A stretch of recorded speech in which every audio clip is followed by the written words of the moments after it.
from the Khandhasamyutta, which is my favorite, probably part of my favorite Nikaya, partly because it's deep and addresses the problem of suffering and impermanence and the 5 khandas themselves. The 5 khandas are the components of existence.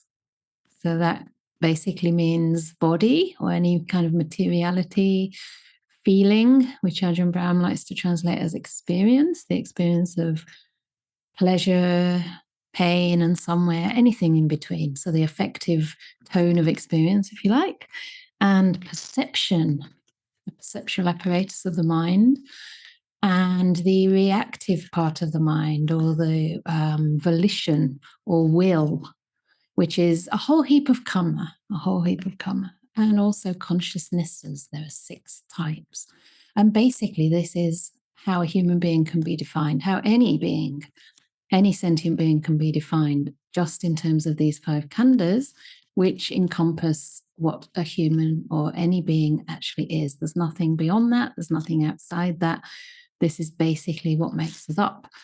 And so we're going to talk about that a little bit. There's a sort of brief passage that's very similar to the passage in the Anatalakkhana Sutta, one of my favorite suttas, but it begins with a story. So I thought you might like to have a little bit of a story, and in that time I can also enjoy hearing the Dhamma rather than being the one to try to explain it. So for anyone who is here for the first time, this isn't actually a sutta class. This is more of a sutta discussion. So the idea is we take themes, we pick up on certain teachings that really speak to us and that we can try and relate to our lives, so that it's not an abstract kind of doctrine that we have to master, but it's something that can inform and enrich and guide us in our lives to live more aligned to the Dhamma.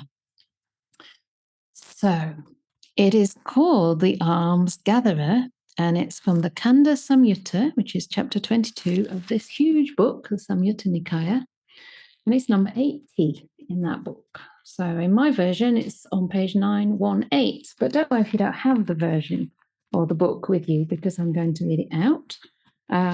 Sometimes a link is put in the box to Sutta Central, which may have a different translation, or you might be able to find Bhikkhu Bodhi's translation there. I like Bhikkhu Bodhi's translation. It's the first.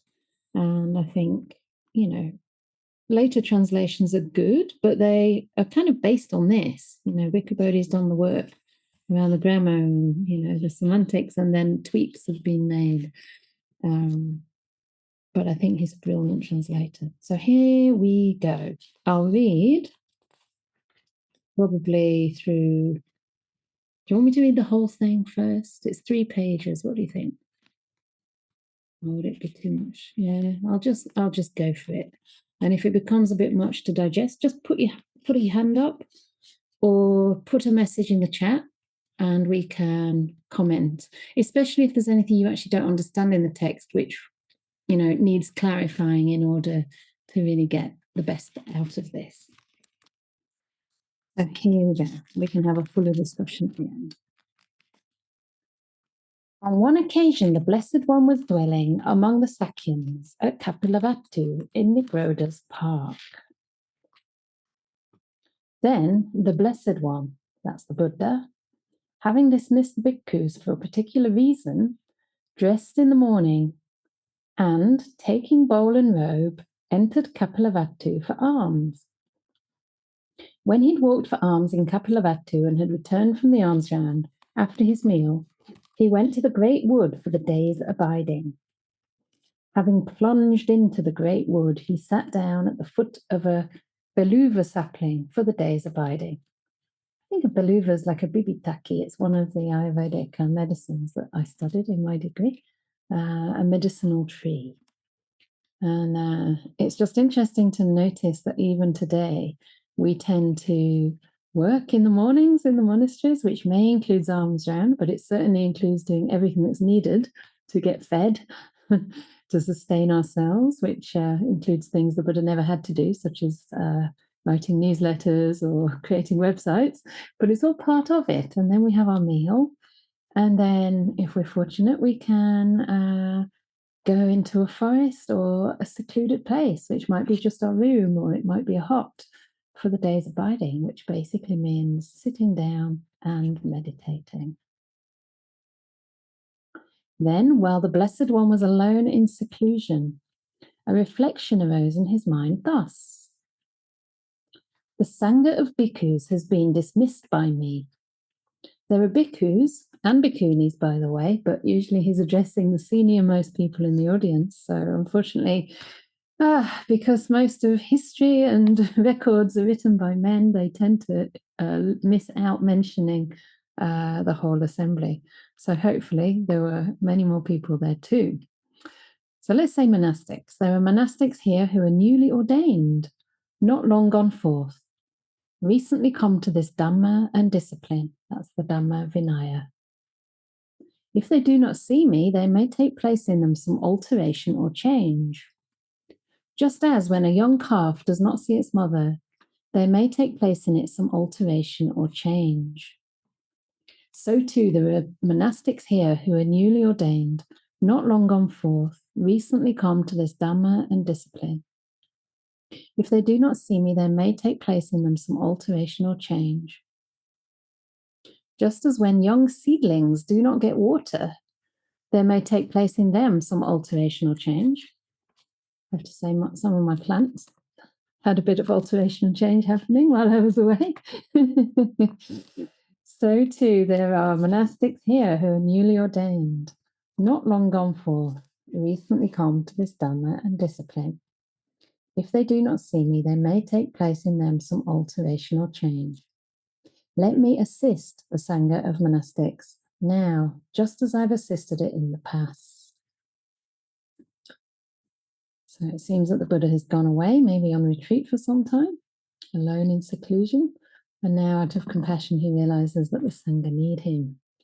So out of compassion, he assists them.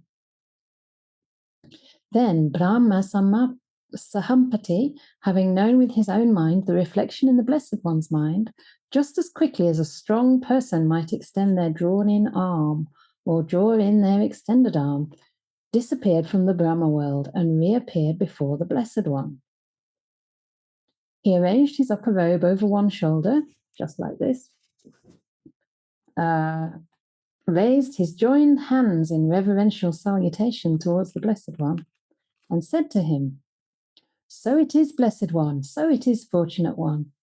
The Sangha of bhikkhus has been dismissed by the Buddha, by the Blessed One. There are monastics here who are newly ordained, etc., including the similes." So I won't read that again. If they do not see the Blessed One, there may take place in them some alteration or change. Venerable Sir, let the Blessed One take delight in the Sangha of bhikkhus. Let the Blessed One welcome the Sangha of bhikkhus. Let the Blessed One assist the Sangha of bhikkhus and bhikkhunis, monastics, now just as he has assisted it in the past. The Blessed One consented by silence. Then Brahma Sahampati, having understood the Blessed One's consent, paid homage to the Blessed One, and, keeping him on his right, he disappeared right there. Then, in the evening, the Blessed One emerged from seclusion and went to Nigroda's park. He sat down in the appointed seat and performed such a feat of spiritual power that the monastics would come to him, alone and in pairs, in a timid manner. Then those monastics approached the Blessed One, alone and in pairs and in a timid manner. Having approached, they paid homage to the Blessed One and sat down to one side. The Blessed One then said to them, so here we go. This is the teaching of the Buddha to the monastics who've been listening to him for some time. Monastics, this is the lowest form of livelihood, that is, gathering alms. In the world, this is a term of abuse.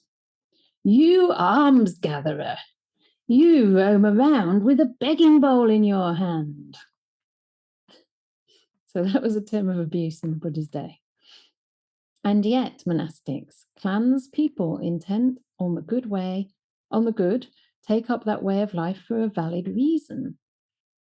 It is not because they've been driven to it by kings that they do so, nor because they've been driven to it by thieves, nor owing to debt, nor from fear, nor to earn a livelihood. But they do so with the thought, I am immersed in birth, aging, and death, in sorrow, lamentation, pain, displeasure, and despair. I'm immersed in suffering, oppressed by suffering. Perhaps an ending of this entire mass of suffering might be discerned. It is in such a way, monastics, that this clansman, or that a clansperson, has gone forth. Yet they are covetous, inflamed by lust for sensual pleasures, with a mind full of ill will, with intentions corrupted by hate, muddle-minded, lacking clear comprehension, unconcentrated, or let's say without samadhi, or unstilled, scatterbrained. One of you said you were feeling scattered. It's okay, we all feel scatterbrained sometimes. Loose in their sense faculties. Just as a brand from a funeral pyre, burning at both ends and smeared with excretion in the middle, cannot be used as timber either in the village or in the forest. In just such a way do I speak about this person. They've missed out on the enjoyments of a householder, yet they do not fulfill the goal of asceticism. So that's that middle ground when we've given up the worldly life and all the distractions and sensuality and pleasures that can be found there, and yet there's still lust and ill will, hate, muddle-mindedness, lacking clear comprehension, a lack of concentration, scatterbrained, and looseness in sense faculties. So we haven't yet fulfilled the goal of asceticism. There are, monastics, these three kinds of unwholesome thoughts. Sensual thought, that's thoughts of lust or thoughts of sensuality. Anything related to the five senses, sight, sound, smell, taste, touch. Thoughts of ill will and thoughts of harming. And where, monastics, do these three unwholesome thoughts cease without remainder? For one who dwells with a mind well established in the four establishments, or as Shambram likes to translate, focuses of mindfulness, that's the four satipatthanas, or for one who develops the signless concentration, or the signless samadhi.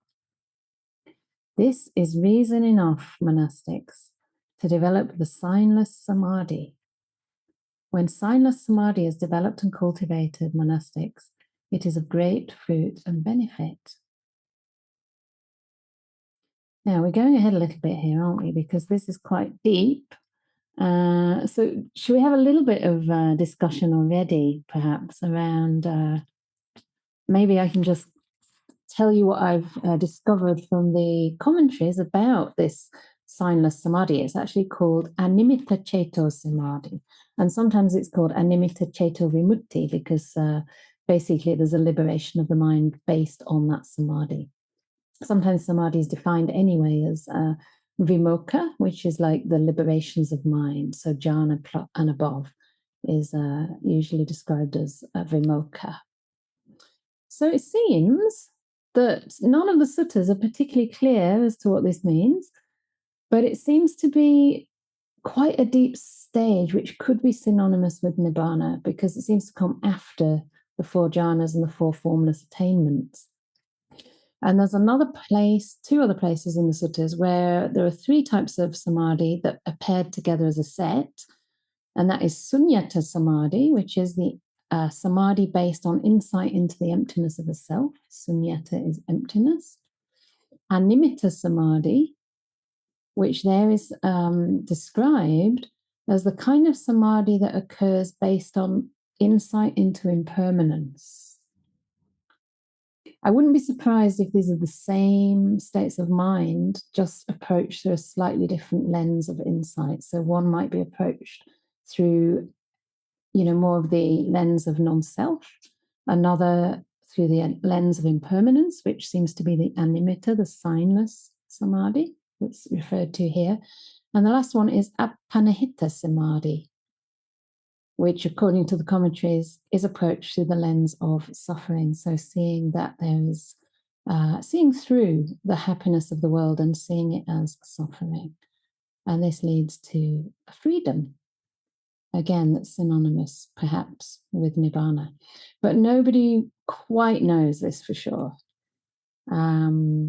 It does seem to be a very elevated stage. And I think there is a talk that Ajahn Brahm gives about all three of those, actually. I'm not sure if he says sunyata, but he definitely talks about animitta and appanihita samadhi. And I think it's in 2014. Can't quite remember the talk title, but if you want to check it out, you can go to that talk. It's really beautiful. So don't think these things are like completely out of reach. This is in a way the promise of the Buddha, that by contemplating impermanence, suffering, and non-self, we have a chance to transcend even deep meditation and go beyond all suffering. So those three together are known in the commentaries, I think in the Visuddhimagga, as the triple gateway to liberation. So just hold it lightly. Don't land on a definition or, get into kind of too much scholarism around it, because that can go on forever and ever. But just to know that there is something beyond, the realm of permanence, the realm of, delusion of permanence, of happiness in this world, and also of self. And I would go so far as to say there's something beyond the realm of impermanence too. We can call that the unconditioned or the realm beyond conditions. It's not really a realm, but it's the end of conditions. So interesting that it starts with the three kinds of unwholesome thoughts and says that they cease without remainder, either in a mind well established in the four focuses or the four satipatthanas, four focuses of mindfulness, or for one who develops the signless samadhi. Shall I continue, or do you want to ask any questions and have some discussion already on what we've discussed? We do have time to complete it, shall we? Yes, no? Okay, who's for completing? Hands up? Yeah? All right, we keep reading through. So there are monastics, these two views. The view of existence, that's bhavaditti, and the view of extermination, vibhavaditti, both wrong views. There in monastics, the instructed noble disciple reflects thus: is there anything in the world that I could cling to without being blameworthy? They understand thus: there's nothing in the world that I could cling to without being blameworthy. For if I should cling, it's only form that I would be clinging to. So this is where the khandas come in, the 5 components. Only feeling, vedana. Only perception, sanya. Only volitional formations, sankhara. And only consciousness or consciousnesses, vijnana, that I would be clinging to. With that clinging of mine as condition, there would be existence, bhava. With existence as condition, birth, jati. With birth as condition, aging and death. Sorrow, lamentation, pain, displeasure, and despair would come to be. Such would be the such would be the origin of this whole mass of suffering. So here we've got an excerpt from Paticca Samuppada, from the law of dependent origination. And the Buddha's making a direct link between clinging and birth. So this is upadana paccaya bhava, bhava paccaya jati, so birth. Jati paccaya jara maranam soka parideva dukkha domanassa payasa how is it? Sampavanti, something like that. So he's talking about the last links of dependent origination that start from birth and lead on to more suffering in this round of samsara whenever there's clinging to any one of these 5 khandas. So then he carries on. What do you think, monastics? Is form permanent or impermanent? Is feeling permanent or impermanent? Is perception permanent or impermanent? Are volitional formations or will permanent or impermanent? And is consciousness permanent or impermanent? Do you all know the answer? Impermanent. Venerable Sir. Impermanent, Venerable Sir. And then the next question is, what is impermanent, suffering or happiness? You know the answer? Shout it out. Suffering. Suffering, Venerable Sir. Is what is impermanent, suffering and subject to change, fit to be regarded thus. This is mine. This I am. This is myself. No, Venerable Sir. Seeing thus, one understands there is no more for this state of being. So there we end with a mini version of the Anatta Lakkhana Sutta, which goes through all of these 5 components of existence and questions them in this way, asking, is this permanent or impermanent? Impermanent. When something's impermanent, is that suffering or happiness? Inevitably suffering, because we try to cling. Is what is impermanent, suffering and subject to change, fit to be regarded thus. This is mine. This I am. This is myself. So there is the sutta, and it would be wonderful to try to understand this a little bit more deeply, because of course we can give the correct answers, but the only way that the teaching actually leads to liberation is if we truly see this at the depth. And that just doesn't mean seeing one khanda, one aspect of existence as suffering or impermanent or non-self, but seeing every aspect of what we take to be existence as impermanent, suffering, and non-self. And the reason this is cannot be called a view of existence or a view of extermination is because actually there's no being as such to be found. It's just an impermanent and conditioned process. So that is what dependent origination is pointing to. It's pointing to how there can be rebirth without a self. Yeah, it's a causal process that doesn't require a self or a soul to take place. So it's quite a deep sutta, and it'll be interesting to come in at any point, really. The sutta number and name, start at the beginning, is Samyutta Nikaya number 22, chapter 22, that's the Khandhasamyutta, and it's number 80, the Alms-Gatherer. Okay, I thought this might come up. So there's already a question here, which is a very interesting question. Is what is impermanent necessarily suffering? Isn't it only in the clinging to it where the suffering comes in? That's very good. So this is quite a common question, and it's not that I have seen this through deep insight that ends all suffering, but from what I can understand from my practice so far is that impermanence is always necessarily suffering. Because if there's pleasure there, it's not going to last. If there's suffering there, it's also going to change, but it's only going to change into another form of suffering. So I think when we see the depth of suffering, we start to realize that, everything that we kind of experience in this world is actually impermanent and cannot satisfy us. So at first, it's very obvious that the clinging to what is obviously changing causes suffering.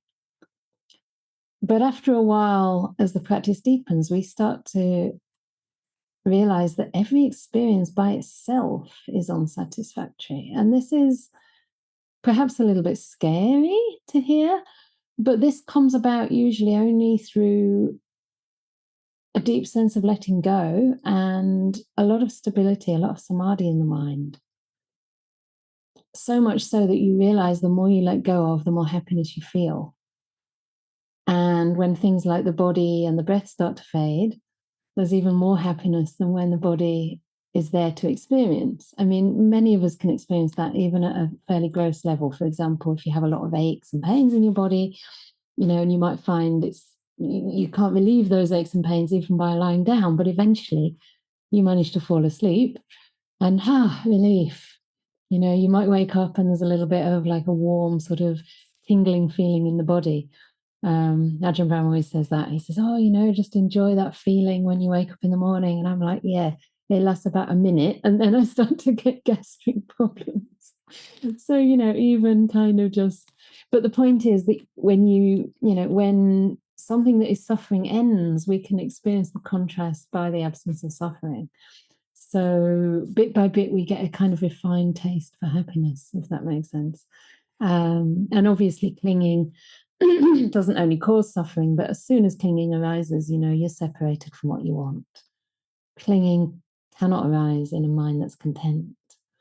So clinging is the arising of suffering, which is another translation for samudaya, the second noble truth. The cause of suffering, or the arising of suffering the arising of clinging is suffering. Samudaya means cause, but it also means the arising itself. And unfortunately, it's very hard to experience ourselves in this world, what we take to be a self, without clinging to it, isn't it? Is there anything we can truly say we've understood to be non-self? Would you prefer your body to be this way or that way? Most of us say, well, I prefer it to be that way, without the disease, without the tiredness, always full of energy. Yeah, the clinging to that makes it worse. But certainly there's some suffering just in having a body. And the same with the other khandas, I noticed for myself, especially when I was doing a lot of Vipassana practice, that sometimes there's a lot of sensations my predominant experience is sensations that could be classed as pleasant. They're very subtle, they're very light, they're arising and passing, they're impermanent. But after a while, it's agitating for the mind. And I know for me, I kind of started seeing the impermanent nature at such a speed, such a velocity, that it was really, I was starting to think, isn't this impermanence also impermanent? Is there an end to this, or is impermanence permanent? When is this impermanence going to end? Because impermanence itself is a kind of unrest, in a sense. And I remember, starting to hear the talks of some of the forest teachers, like Ajahn Mahabura, who is not one of my main teachers now, but at the time it really made sense. He said, when you're doing a lot of practice into really focusing on impermanence and suffering, especially, it's important to rest the mind in states of samadhi, because at least in those samadhi states, the suffering of impermanence of the body and feeling in the body temporarily ends. So it's not a negative teaching. It's actually a teaching that there's something much more. There's something much calmer, quieter, more nourishing, and more trustworthy than any of the happiness, with or without clinging, that we can have in the five sense world. But I'd say most of the time there's a subtle clinging in the mind that we maybe haven't yet seen. Yeah. Just to add to that, actually, I think one of the reasons that this question comes up quite often is because of one of the translations of the five khandas as the Pancha Upadana khandas, so the five aggregates subject to clinging. But it doesn't mean attachment to the five khandas. It actually means the khandas that are subject to clinging, that almost arise with clinging. So it's, again, dependently originated, that clinging leads to the arising of these khandas. And again, that's what dependent origination is all about. How from delusion we get consciousness, and all the other links follow. Vijapacchaya sankhara, first of all. Sankhara Paccaya Vijnana. And from the time consciousness, I mean, basically it all leads to a massive suffering, so long as there's no insight into the Dhamma. Yeah. Does that make some sense? Yeah. And in the room also, if there's anything you want to add or share, please just stick your hand up and include your comments as well. So please don't feel you've got to have anything clever or academic to ask or say. This can really relate to your everyday life. And I don't know how many of you have the book in front of you right now, but I think it's quite interesting also to, just to look at some of the other things that are discussed here. I mean, the first bit that stood out for me is how, being a monastic myself, how quite often people in the world around us, maybe even spiritual people, might look upon us with, what's the word? Condemnation in a way, right? Even the Venerable Sariputta's mother, she was disgusted by her son for many, many years. He was like the second right-hand disciple of the Buddha, foremost in wisdom, a wisdom equal to that of the Buddha himself. And his mother abandoned him. She basically said, "You useless alms-gatherer, you know, just like a beggar on the street." And when he would come to her house to receive the meal, she would basically throw it in his bowl along with plenty of abuse. And he would just calmly and quietly receive the food, wishing her well, wishing her merits. And it wasn't until the end of his life when he was passing away and the Devas came to pay respect to her son that she realized, oh my goodness, these heavenly beings are coming to pay respect to my own human son. And then she realized that he was actually, a saintly being. And she gained faith and I think realized stream winning. Before he entered Parinibbana. So it's quite interesting because, in a sense, alms mendicants give up so much, right? And it says here it's not because they've been driven to it by thieves or debt or fear or to earn a livelihood. Many monastics are highly educated. They were living really, really wholesome and, by worldly standards, very successful lives. And yet they do so with the thought, I am immersed in birth, aging, and death, in sorrow, lamentation, pain, displeasure, and despair. And that part of the Paticcasamuppada, the part that goes from birth all the way through to the despair and the rebirth as well. I'm immersed in suffering, oppressed by suffering. And perhaps an ending of this entire mass of suffering might be discerned. I love this because I kind of felt this when I was younger, I'm immersed in suffering, maybe not only my own, but the suffering of others seemed to weigh so heavily on me. Just what you read about in the news, when you really imagine what human beings are capable of doing to each other. We can see it in the world around us now. In many, many different countries, but obviously certain places stand out. The troubles in Palestine, it's basically a genocide. Innocent people being killed, babies being starved, aid being refused to come in, people being relocated to homes that I think I read 83% of the buildings have already been destroyed, So it's the suffering there. Maybe we're fortunate enough right now to be safe, to be well fed, to be around our loved ones, but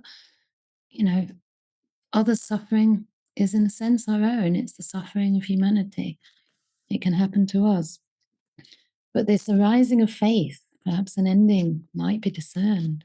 And it's in this way that a person goes forth. And yet still, we have work to do.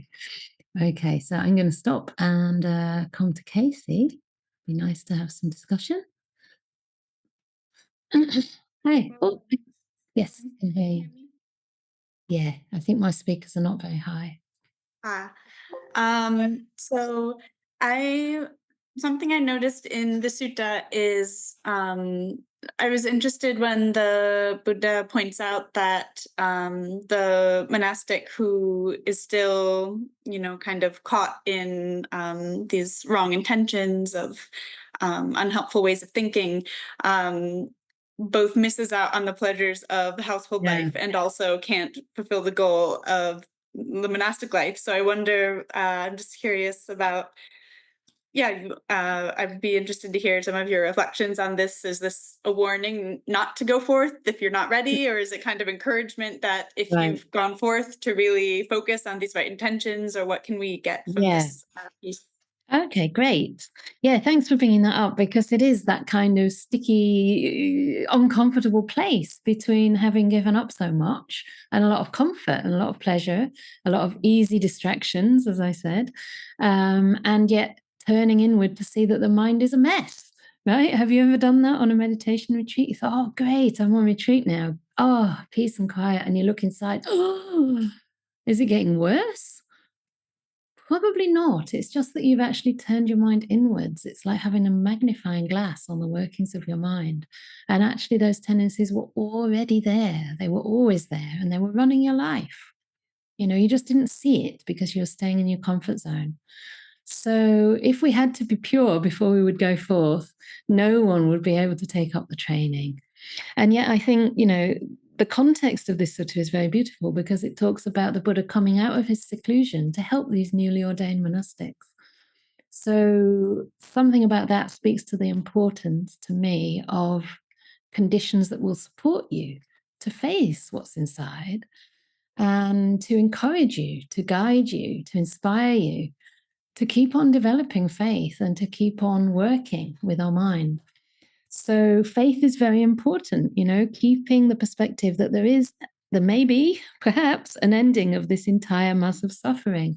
And of course, if you're around someone like the Buddha, it's in your face. It really is possible. And, even today we can meet good monastics, maybe not enlightened, but sometimes they are, more than partway there. And it's incredibly inspiring to hear that, hey, when they were younger, they were just like us. They talk about their early years of monastic life. Even Ajahn Brahm, although he didn't have problems with lust, he still did get attacked by it a couple of times. And it was really painful because he wanted to be a monastic. He didn't want to be besieged by these thoughts.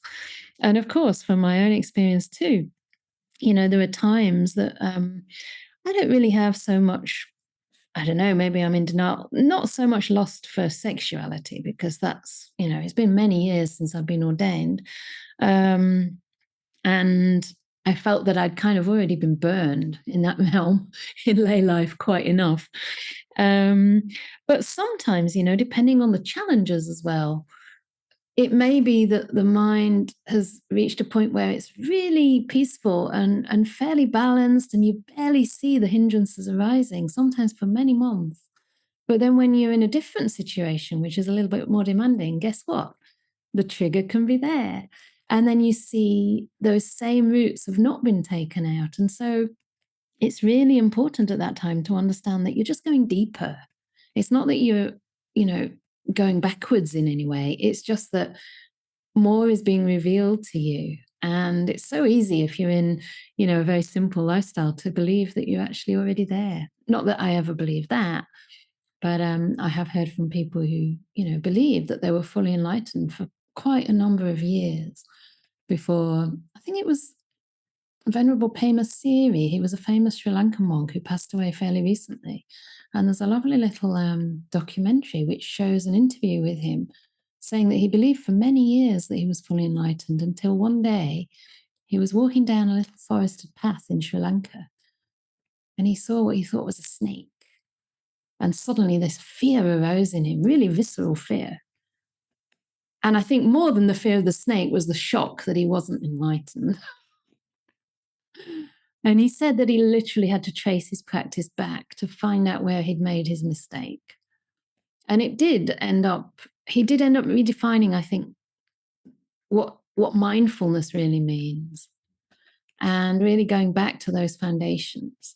So yes, here it's talking about that. And sometimes, it's in the present tense. So it says a person who has lost for sensual pleasures, muddle-minded, lacking clear comprehension, has missed out on the enjoyments of a householder, yet does not feel the goal of asceticism.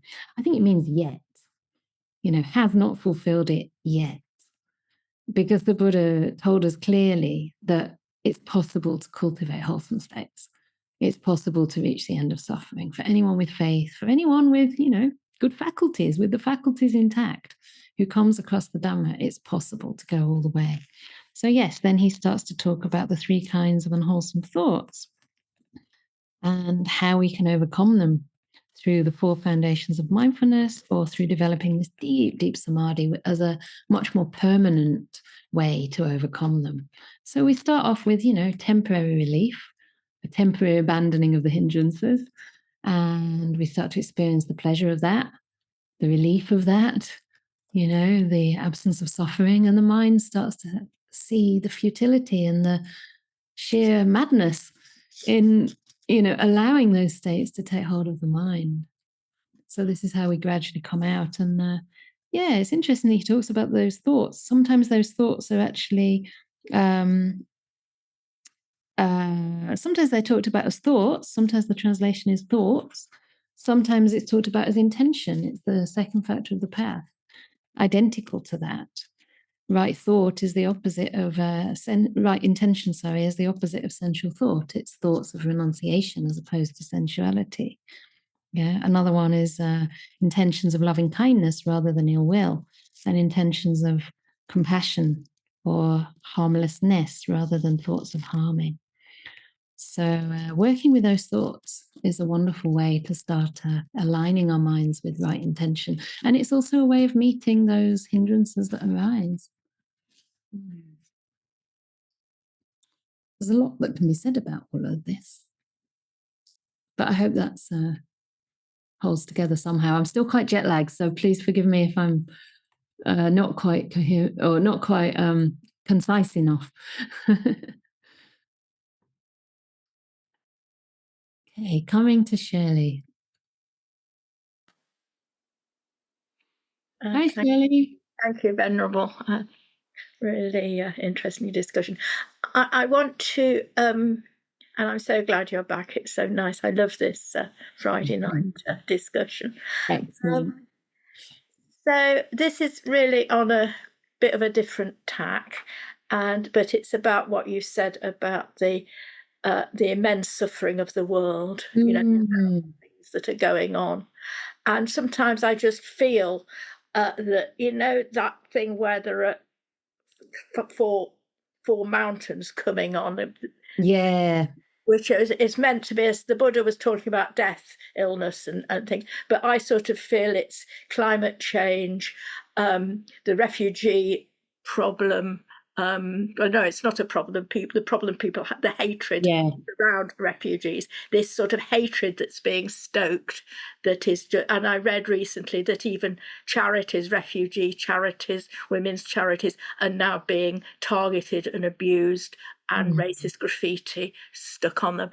Just so many really quite horrible and quite disgusting things happening. The inequality and the risk.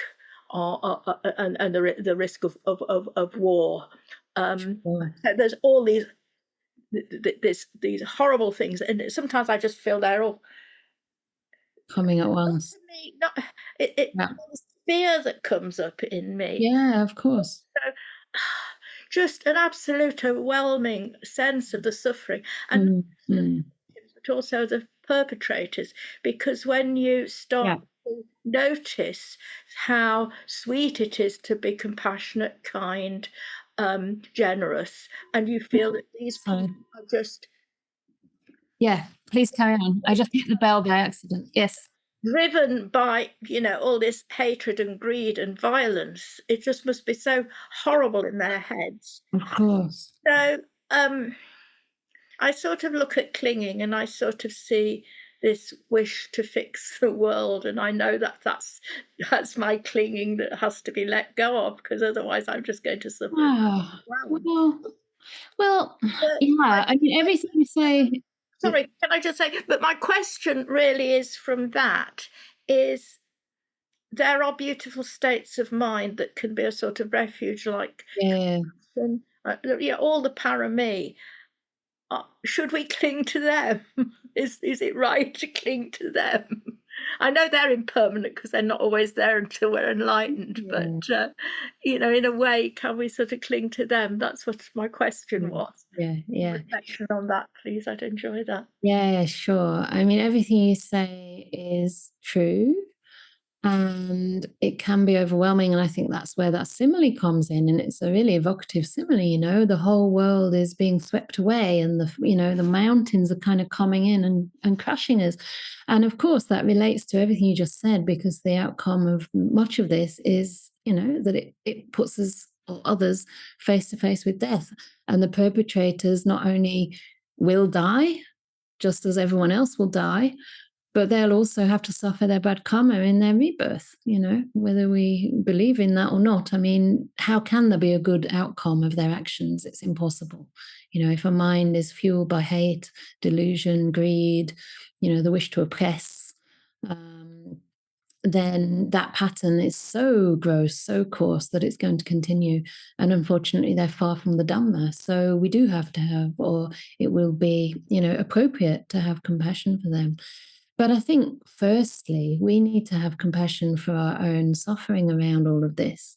And I think, yes, one aspect of that is resourcing ourselves through the qualities of loving kindness, compassion, the practice of the Brahmaviharas, the practice of the paramis that you mentioned, qualities like generosity, equanimity, wisdom, patience, virtue, etc. And that will help us be more resourced. Whether we cling to them or not, I don't know if the language of clinging is necessarily helpful, but in a sense, it's a bit like the simile the same teacher, Ajahn Mahaprabhu, told me when I went to see him. I said, I'm very attached to my teacher. Is this bad? This was my preceptor in Myanmar. And he said, no.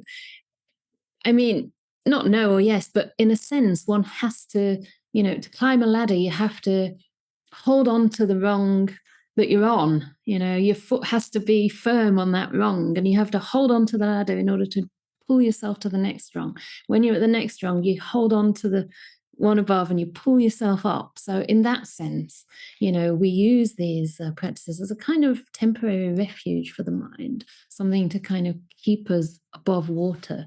And of course, from time to time, the head's going to go down. This is what happens until we're stream winners. Our head is sometimes above the water, but our head sometimes goes underneath as well. And I suppose it's important to notice when that's about to happen and to somehow use a remedial action, actually take some time out for ourselves. And that might mean removing ourselves from the news for a while. It's okay to do that, right? It's not that every time we read the news, it's going to issue in a really helpful response. Sometimes it does. Sometimes we can sign a petition, or we find a charity that we can donate to. We might even be inspired to go out on the field, who knows, or go out and in the Defend Our Juries protest. I know you do a lot of activism in person, which is really admirable, but you can't always do that. So we have to take the long-term picture, and keep ourselves resourced. And I think it's wonderful that you're able to hold in your heart, that compassion for those who we consider the perpetrators of violence and oppression, because they are also suffering immensely, not only physically, not only with a loss of safety or even food, but also with the deprivation of the mind, a mind that's really lost its way. So yeah, take those breaks. It's so important. I don't know if this is answering your question, but I guess in a way, yes, taking refuge in the Dhamma at times when things are hard. I mean, I know for myself, sometimes I can get to the point of almost overwhelm before I take a rest or just pull back. Sometimes it's just around surviving as a bhikkhuni, but it's also amplified by the suffering in the world, right? Of course, because as a teacher, I'm helping people to do whatever they do. I'm not necessarily able to go out on every protest, but a lot of the people I teach do. And so indirectly, we're very much involved. And as a bhikkhuni also, you meet a lot of people who suffer from all kinds of psychological distress. And it can be easy to think, I'll just keep going, I'll just keep working. without stopping before we get overwhelmed. So I think being more gentle is really important, because we tend to push ourselves hard. Yeah. I don't know if that's really directly answering the question, but I hope there's something in there. And I like the next question. It kind of builds on that in a way. Thank you for this wonderful opportunity. Could one say that suffering is one of the greatest causes for achieving liberation from samsara? And I think I would love to just give an outright yes, but there is a caveat, and that is that, first of all, we don't create suffering or condone suffering. The aim is to try and alleviate suffering wherever we can, both in others and in ourselves, in the world, in the planet, in the environment, etc. But suffering, if we meet the Dhamma, it's these two ingredients. It's experiencing suffering and then that giving rise to confidence in the Dhamma that is a cause for liberation. And there's actually a sutta about this. It's not the Avijja Sutta, but it's similar, about basically the sequence is something like, from suffering, one gains confidence in the teachings, but reading in the gradual training, it's clear there's another link in between, which is hearing the Dhamma. Okay, so from suffering, we hear the Dhamma. When we hear the Dhamma, we gain confidence in the Dhamma, because we have some experience of suffering and the need to emerge from that. Yeah, so that's exactly what's pointed to here. I'm immersed in suffering. Perhaps an ending of this entire mass of suffering might be discerned. And then the Buddha comes along and gives the teaching. So we have to hear the Dhamma. And then from gaining confidence in that Dhamma, joy arises. Yeah, it's slightly different in two different suttas. Another one is like that, from the suffering, sila, virtue arises. But they all come together. When you gain confidence in the teachings, you gain confidence in practicing them, which means purifying body, speech, and eventually mind. And so joy arises from this. That's called pamoja. And from that joy, rapture arises, piti, and this is where it starts to move into the kind of meditative experience that's possible based on an experience of suffering and confidence with that sila as a base. From rapture, what is it next? Piti, I think possibly tranquility, and then sukha, happiness. I think tranquility is in this sequence. Happiness, and then samadhi. So here also the Buddha's talking about a kind of samadhi, which is a very deep samadhi, probably closer to an actual experience of nibbana itself. But in this sutta, it's from samadhi that we gain insight into the way things are. So yatha bhuta jnana dassana, seeing things as they are. From that, a kind of dispassion and a fading, leading to nirodha, cessation of suffering, and the knowledge of that cessation, the knowledge of liberation. So, yes, I think suffering, and especially insight into suffering, is probably the cause for liberation from samsara. Obviously, the Four Noble Truths that the Buddha teaches are to be understood. So he's not only telling you to see suffering, but he's also showing us how to understand it. And it's when we've actually understood it completely that stream winning is realized. With the understanding of suffering completely comes the understanding of its cause and also how to remove that cause. So all Four Noble Truths come together. Yeah. Okay, so just a follow on from Shirley's question. Very helpful. Thank you. Now I'm getting older, I'm doing less and less. It's more inner work. Fantastic. And do try to include in that inner work all the wonderful outer work that you've done. Bring it up in your mind, however small and insignificant it might seem, it isn't. You cannot really gauge the powerful ripple effects that every action, towards peace, towards justice, towards climate justice is. You've probably inspired many, many people. I know you inspire everyone here, at least me, and I'm sure many other people here. So really use that as a foundation to develop that inner joy and to allow that joy to quieten and soften your mind so that you easily gain samadhi. And you also said that you particularly like the simile of hanging on to the rungs of the ladder. It's good, isn't it? And at the top of that ladder, I don't know what happens, but I guess you kind of fly. I don't know, that sounds nice to me. You just come to the top and let go. Good. So we still have 5 more minutes or so. Yeah. Is there anything else anyone would like to draw on in this sutta, or anything from your daily life that you'd like to bring up? Can be your practice, can be your day-to-day. Anything from here?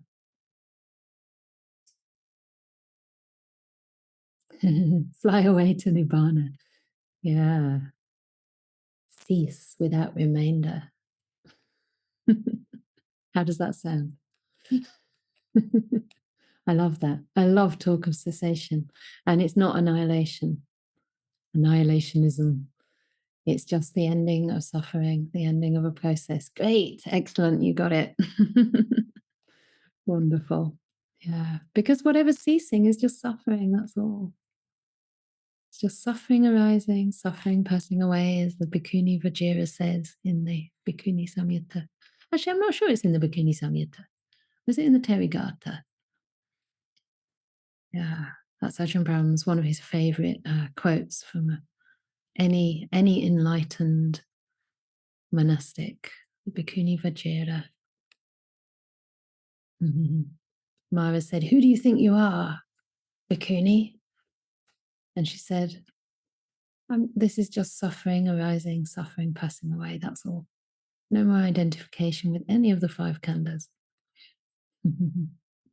I will maybe, if there's no more questions, just mention that a little practice that I found really powerful during my rains retreat was to actually actively contemplate the impermanence and the non-self nature of these 5 khandas. And I think it was last year that I was quite sick and couldn't really do a lot of sitting meditation, which made me panic at first because that's sort of my preferred posture.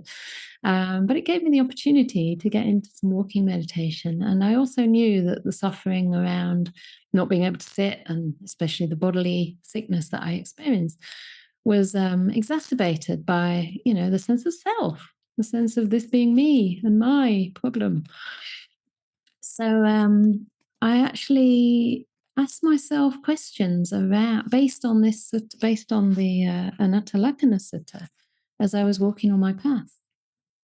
And there's a few more suttas that show different questions to ask around non-self. So basically, I would walk up and down, and rather than just tell myself, form is non-self, feeling is non-self, I actually ask myself, is form self? Does it belong to a self? Is it mine? Am I in form? Is form in me? And there were these 5 ways of inquiring, and it was really interesting. I would ask the one question, is form a self, or is body a self? I think I used body because it's just more direct. And just walk with that and see, how much clinging was there. Or just allow that question to work at a deeper level of the mind whilst calming the mind. Is body mine? It's slightly different. Do I appropriate the body? Do I think I own it, control it, possess it? And I went through each and every khanda like this, and it's very interesting. When I got to Sankara, actually, like, is Sankara mine, or am I Sankara? That was harder, because quite often we do think we are our karma, we are the karma formation, we are our volition, our will. It was really interesting to notice, that there was a little bit more clinging to some of those components of existence, those khandas, than to others. So that might be a practice that you'd like to try, if ever the conditions seem to invite it. Thank you, Casey. Suffering arising, suffering passing away. It is in the Bhikkhuni Samyutta. Beautiful. In the last verse. So, good. Last comments. How do you feel? Is the Dhamma, does it quench suffering to some degree? Does it uplift the mind? You're welcome to write in the chat any comment.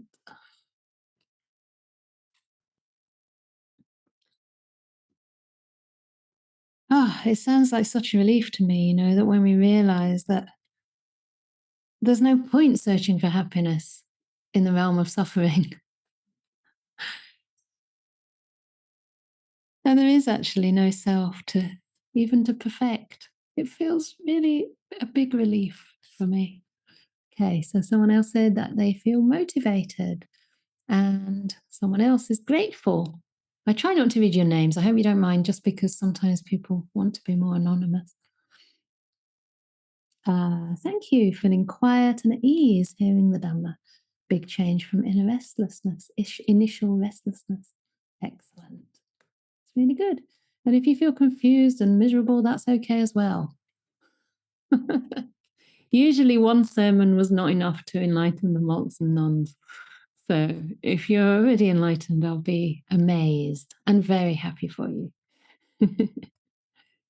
What happiness to know there's no happiness in the world. Yes. Joy at last, I think it was, to know there's no happiness in the world. That was Ajahn Chah indeed. And there's a lovely picture of that in Ajahn Brahm's office. He took, I gave him my laptop during my retreat because I didn't want to, have any excuse or reason to look at it or possibility of looking at it. So when I went to retrieve it, I saw this lovely picture on his shrine, Ajahn Chah like this: joy at last to know there's no happiness in the world. Yeah. So we can unpack all our unrealistic expectation and just realize there's nothing wrong with us. There's another happiness to be found that far surpasses any happiness in the world. And that can be found through practicing virtue, practicing stillness, and practicing wisdom, insight into impermanence, suffering, and non-self.